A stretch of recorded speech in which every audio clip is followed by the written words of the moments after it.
So the fixed rate gives you the exact percentage that you're willing to receive for those goods. A floating rate fluctuates with the market price. So you need to have quite a wide spread on a floating rate to know that you're not going to be selling for dirt cheap and you don't realize it, and you're not going to be selling for too high and not have any customers come your way.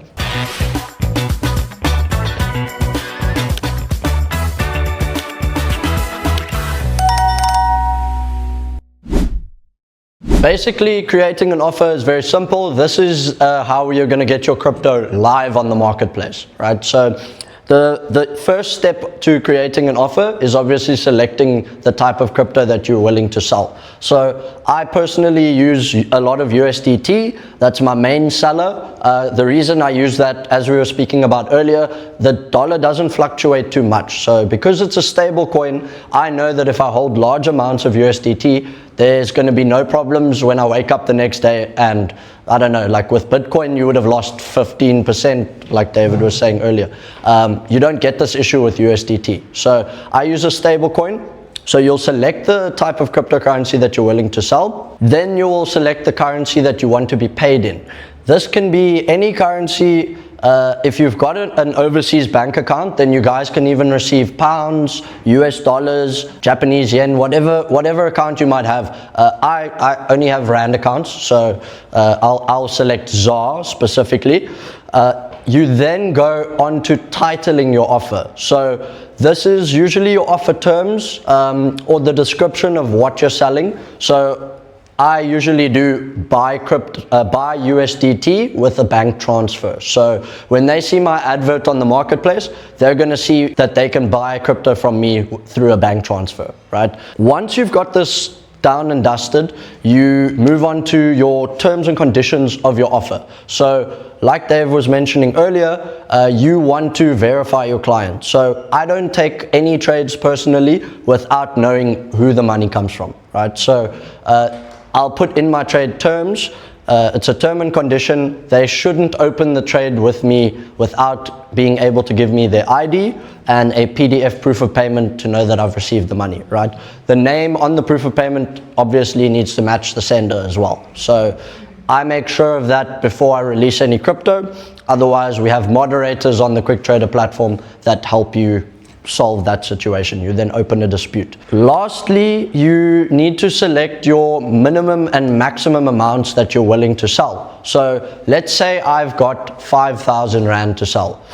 The minimum amount that I usually take into my account is 500 Rand. The reason behind this is I can only make a profit from 500 Rand and up. If I need to fund my crypto wallet for any less, it's not really worth my time just because of where I'm sitting currently on my journey. Anything less than 500 Rand is not worth my time. I also need to top up my cryptocurrency again. So sending that 500 Rand over, remember you're going to incur fees still. So when you incur these fees, it's not worth it to have such a low amount. So anything below that, I keep far away from. Then I usually, if I've got a flat rate of 5,000, right, I'll put mine up to, call it 3,500, right? The reason I don't put it to 5,000 specifically as my maximum amount you can purchase from me is because I don't want to put all my eggs into one basket. And let's say someone comes in and they want to buy me out, right? I could be stuck in that trade and they could have messed me around for half an hour. Now in that time period, I've put up 5,000 Rand, which is all I have. In that time period, somebody else could have seen my advert and they're actually wanting to buy and they come and click on it. So I'll put a lower amount in so that I've still got some crypto left over for another customer to come and also open an offer with me. This almost enables you to have multiple trades going at once. So you set a time limit. I usually keep my time limit at 30 minutes just because, I mean, for any of you, it doesn't take any of us more than 5 minutes to make a bank transfer. I mean, it's a quick and easy, simple step-by-step process. So yeah, after setting your minimum and maximum amounts, you set the rate that you would like to sell your crypto for.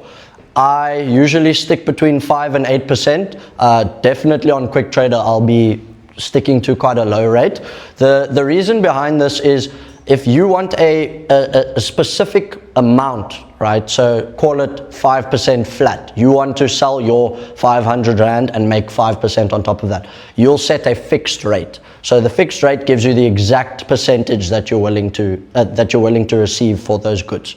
If you set a floating rate, I wouldn't recommend it for anybody here that isn't too clued up about the P2P. So I'm just going to touch on it, but basically a floating rate fluctuates with the market price. So you need to have quite a wide spread on a floating rate to know that you're not going to be selling for dirt cheap and you don't realize it, and you're not going to be selling for too high and not have any customers come your way. So guys, once you're done with that, you'll have an option to publish your offer, and that just basically makes your offer live on the marketplace, and it's as simple as that. So yeah, thank you everybody.